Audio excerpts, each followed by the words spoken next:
You asked, here it is. This is a video where I will show you step by step how I created this lightning power effect between my hands that I did in previous speed art video. So let's start. Hey guys, it's Nemanja and welcome to another really fun Photoshop tutorial.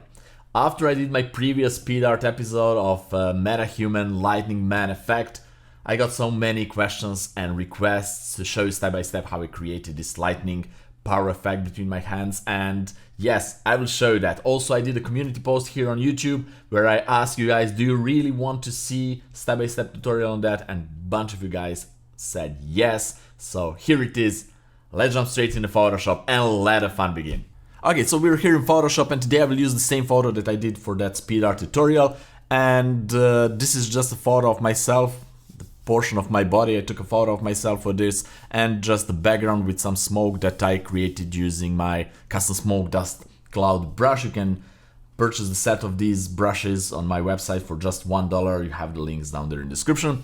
And now what I will do, I will show you how to create this really cool effect on hands and lighting effect between the hands basically. So when you're doing these kind of effects, you need to think in the front in advance that lightning effect is basically glowing, emitting some kind of light, and that light will obviously affect your body, or my body in this case. So part of my jacket and pants will be brighter, and for that I took the same photo but brighter here. As you can see, actually it's the same exposure but from a raw file, so I was able to basically brighten this a lot, and I will use that. If you don't have that opportunity, if you didn't took your own photo and have a raw file, you can just make a copy of the same file, Control or Command J, and just go basically for maybe exposure adjustment layer and boost the exposure up until you're happy with that. Or even better,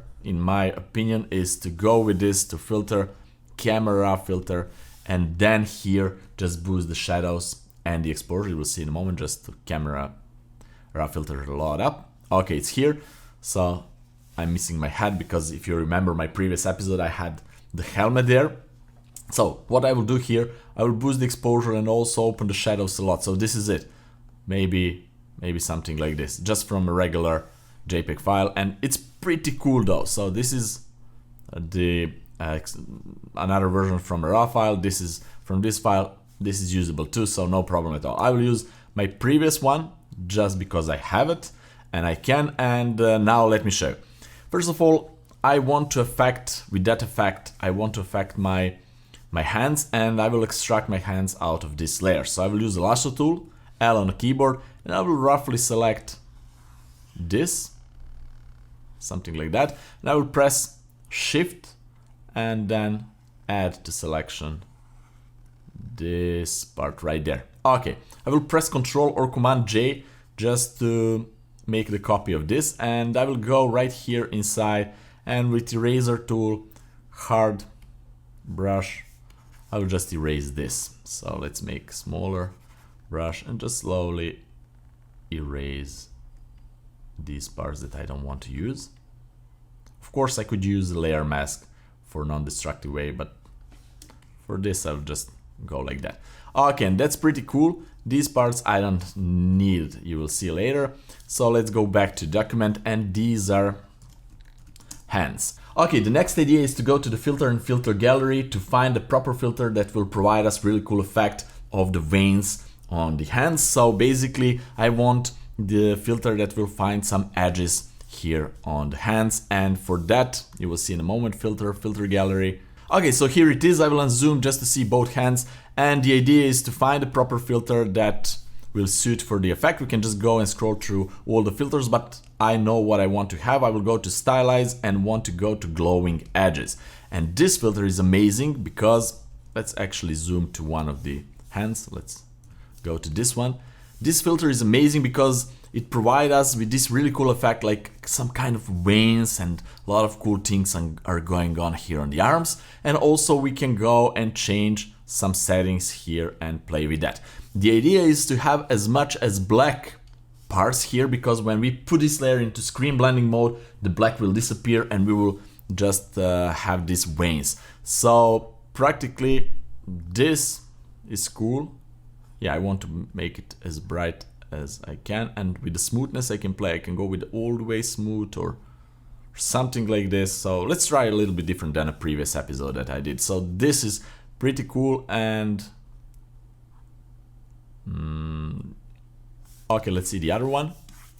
Yeah, this is really cool. You can see a lot of cool details here, like veins under the skin. I will press OK, and this is it. This is really cool effect as its own, but I want to desaturate that. So to desaturate, I will go to Shift Control U or Shift Command U on a Mac, and I have just black and white version of this. And if I now put this into screen blending mode, you will see the black will disappear, and I have just this. If I show you like, no, I have just this white details.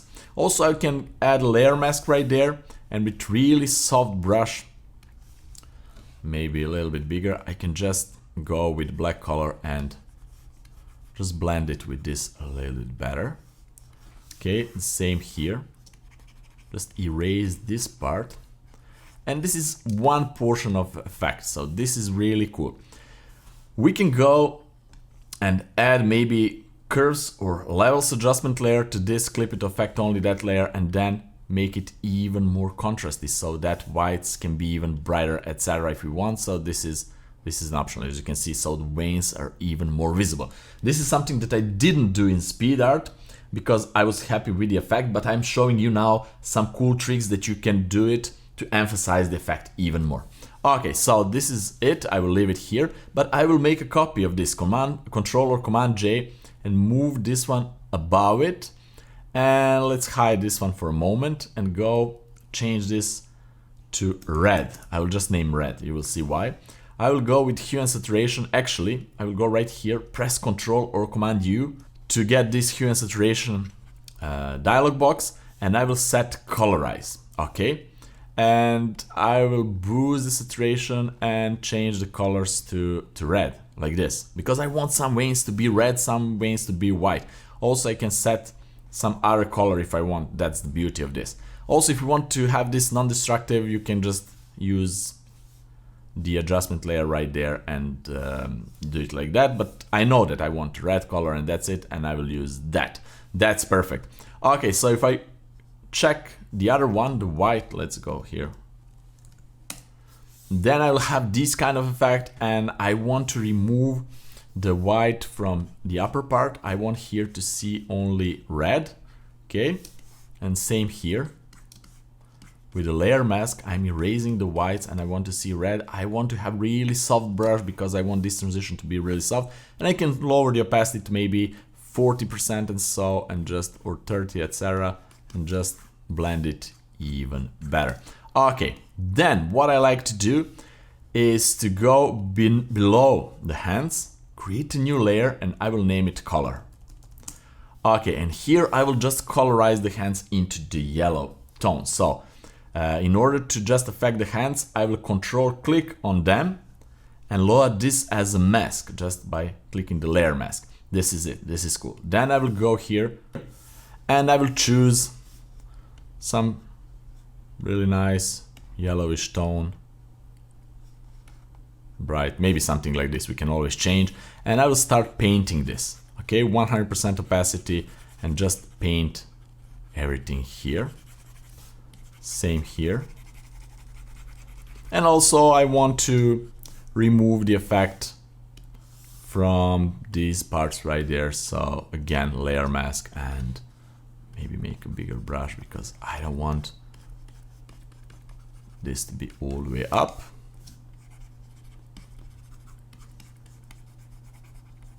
Just blend it really nicely here. And now we can also go and add hue and saturation adjustment layer here, and we can change that color. We can go to any tone we want, maybe a little bit towards the orange. We can saturate it, desaturate it, whatever, but for now let's leave it like that. And now let's change some blending modes. First of all, this one, the color, I want to go from normal all the way to pin light. So you can see it's different. We can go with some other tones and create another effect, of course. But for my version of effect, I will go from normal to pin light, and this is it. Also, I want to emphasize the white lines even more. So I will go here to the white and I will go from screen to linear dodge. See? This is difference between before and after.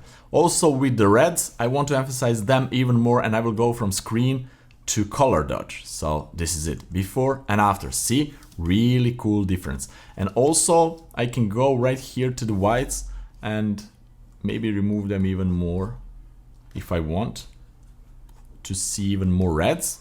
It's completely personal preference, whatever you want. If I want to emphasize reds even more, I can just make a copy of this layer, Control Command J, and then I have it more, but I don't want to do that. Also, I can add another levels adjustment layer to the reds and just make them even brighter. Is the same, but I don't want to do that because I'm losing these details that I don't want. Maybe a little bit like more contrast like that, and then I can, but I don't want to play with this. This is just an option. For different image will be a little bit different, so I'm just showing you to know that there are some other options. Okay, this is pretty cool. We can go here and maybe change to something like this, and now it's time to add some lightnings basically, and also some glow, etc. So to add the lightning, there are several ways how you can do it. You can just download some lightning pictures from internet, from Pixabay for example, and just blend them here, etc. The other way is to use my lightning brushes that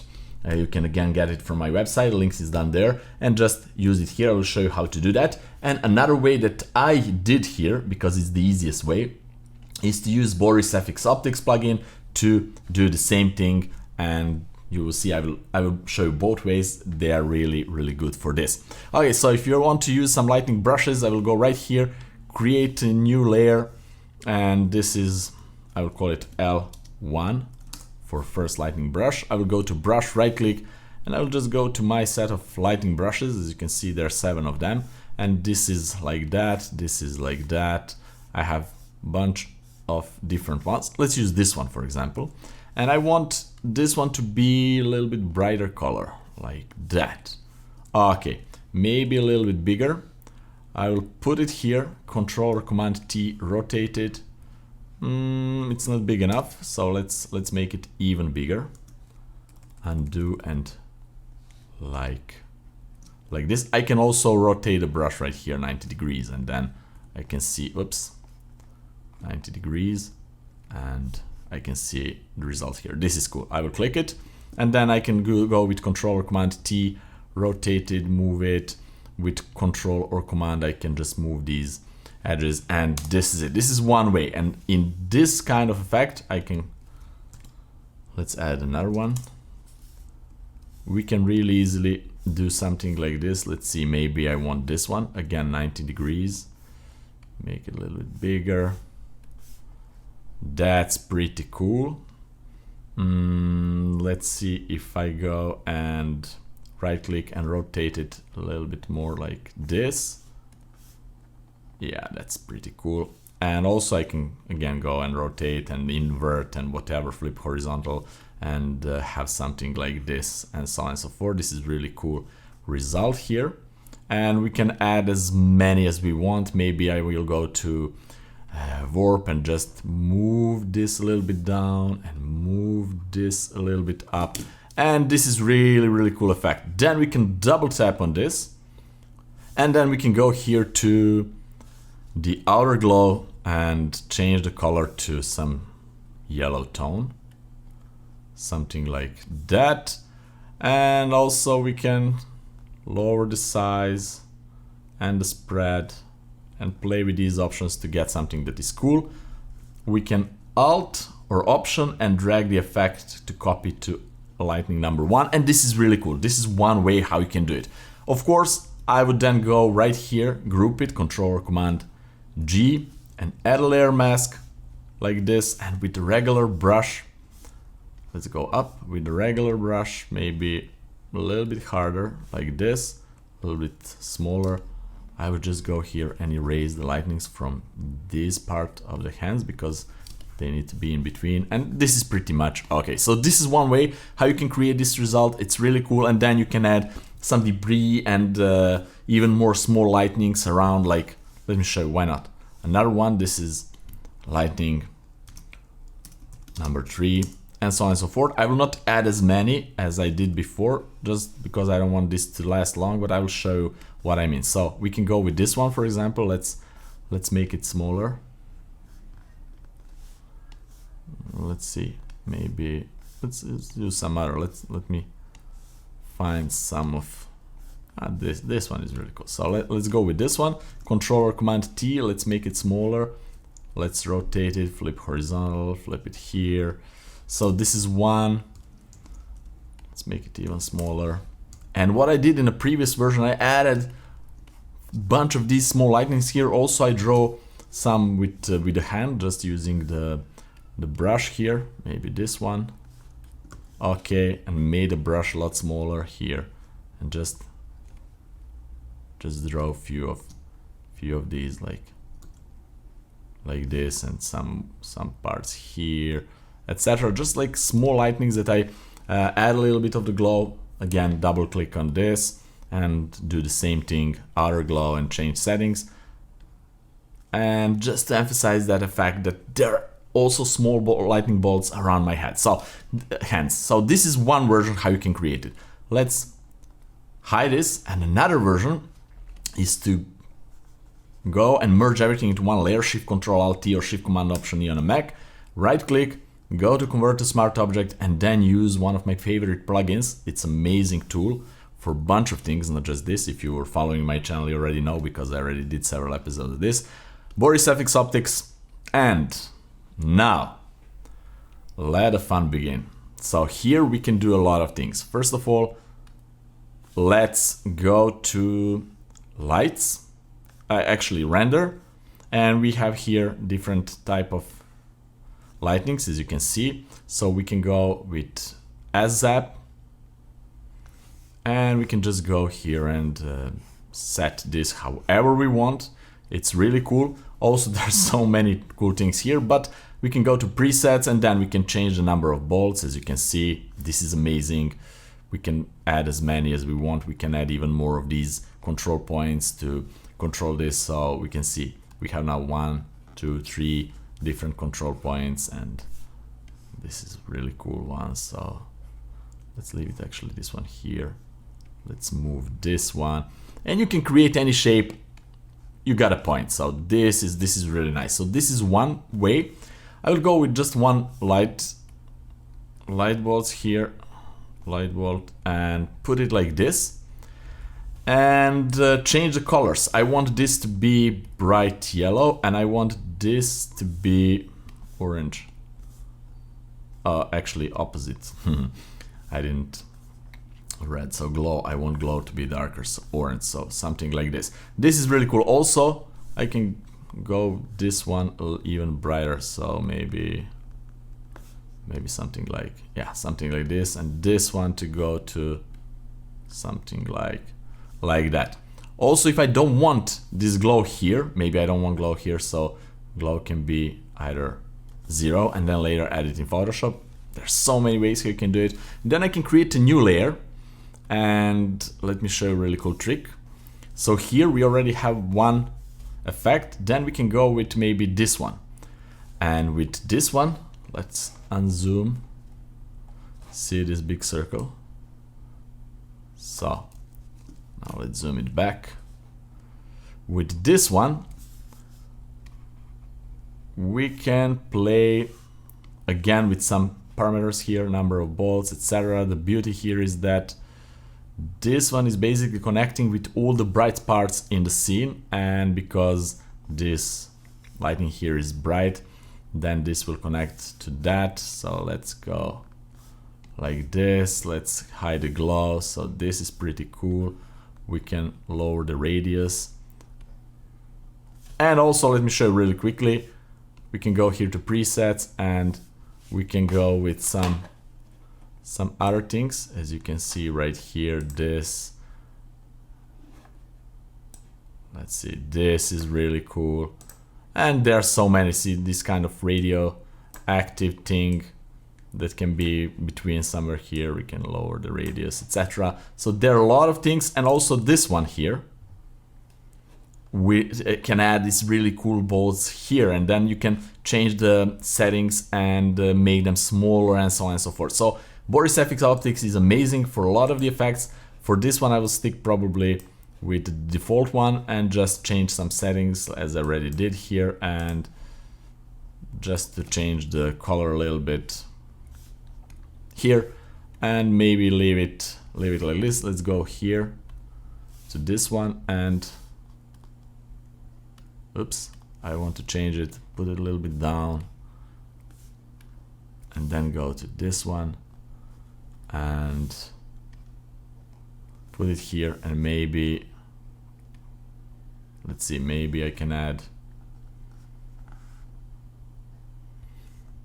maybe a little bit more bolts, like 2, and this is basically, let's go and say, okay, let's put it in Photoshop. And now here, the beauty, what I didn't show with the Boris FX Optics, the beauty is that you can get it like this, or double click, like I did it in my previous episode, because that's how I like it, because I have more control, is to go twice in a Boris FX Optics, and first time to just choose one of these. Let's hide this one. Let's go here, and in parameters, go here and change this to, just to see where it is, it's here, from screen to zap only. So we have this, then we can go and put this, let's see if we can go with the boat. Yeah, zap only, so we have 2 of them. Go rate this in a Photoshop, and then we have everything back on a black screen. We can go and say either in a screen blending mode, or what I like to do is to go to select color range and just click here to this color and move it all the way up. This is it. I will select only bolts, Control or Command J, hide this one, and now I have this on a separate layer, and I can double tap on the layer and go back to the layer style properties, outer glow, and add some really cool glow right here from Photoshop if I want that. I'm just showing you different options. You don't need to use just one way of doing things. And let's see, maybe a little bit toward the orange, and this is cool. Press OK, and this is the effect. This is completely different effect. Also, we can go and add debris here, so like that. I will use my debris, custom debris brush, but as I already said, you can create your own custom brushes, or just go to my website and purchase some of these. So let's make it smaller, and maybe just some particles here, few particles here, just to emphasize this, a little bit around the head, hands. And this is pretty cool. Also, guys, you can add maybe some glowing ball inside. You can use Boris FX Optics for that. You can just create a ball, etc., and put it here, because this is really cool place to do that. The lightings are made this really cool shape for that. Also, we can add a different glow. We can create a new layer and name it glow, and go from a normal to linear dodge blending mode. Go to a little bit darker version of this color, so like that probably. And go to the brushes. I want regular brush, soft round brush, that's perfect. A little bit bigger, and see, a little bit glow around everything here. And also, what I mentioned at the beginning, we need to make the portion of the body brighter. So for that I will use this brighter layer, and I will just put it, I will just put it above the model and make it brighter, and just hide everything with layer mask, Alt or back, Option on the Mac, and just cover it. And then I will just, with the white, reveal just certain part of this, like this is it. Of course, you should invest a little bit more time to make this better, not just paint with brush like that, but some parts are brighter, some parts are darker. I don't want to waste your time. It's already pretty long tutorial for this small effect, but this is it. So we have it here. Then we can go and merge everything together, Shift Control Alt T or Shift Command Option E, go to filter, camera filter, and just do a color correction thing. There's so many things, I'm just thinking now, there's so many things what you can do here. This is why I did a speed art episode for this effect, to show you guys what is possible, because it's really long. It would be a really long tutorial step by step to show everything what I did in a speed art. But speed art is really cool for more experienced user to get the idea of what is possible and what can they do in their artwork, not spending hours in the front of computer and watching my step-by-step tutorials. So I want to cover both sides. That's why I'm doing speed arts and regular tutorials. So for you guys who want more regular tutorials, they're here. For you guys who wants more speed arts, they will be here too, so don't worry. So I want maybe to add a little bit of vignetting. Maybe I want to change the colors a little bit here, as you can see, like this. Maybe clarity and textures a little bit, contrast, maybe a little bit of the blue, and so on and so forth. And then I can go again to Boris FX Optics to do a final color grading. I did an episode, you can go back and watch it or check it here on the link right there, where I did a color grading using Boris FX Optics. It's a really cool episode, and finalize the image and add that some of you guys call it glitch effect. It's not glitch effect, it's actually chromatic aberration effect, what I like to do it, and to get this kind of result, as you can see right here, that I got in a previous episode. So that would be it for this effect. I will not go even deeper here, because now you know step-by-step effect, step-by-step how to get to this effect and how to create it on your own. Now it's up to you guys. Practice, experiment, create something like this, take a photo with mobile phone of yourself or your friends, just with some kind of pose, whatever, or just one hand, and then try to make like lightning effect. It's going up or towards something or whatever. Just try to imagine things and try to put them on a screen using Photoshop. And don't be lazy. Don't expect to learn everything like this. Don't expect to just spend, I don't know how long this episode is, several, I don't know, 20, half an hour, 20 minutes, half an hour, and you're expert, you know how to do it. No, you need to repeat these steps again, and again, and to learn it. Only repetition will make you better and better. That's it. If you have any kind of questions, leave me down there in the comment section below. If you like this video, press the like button, share it with your friends, and don't forget to subscribe in case you're not already, and ring that bell to get notified about all the future episodes. Have fun, experiment, and see you in my next fun episode. Bye bye.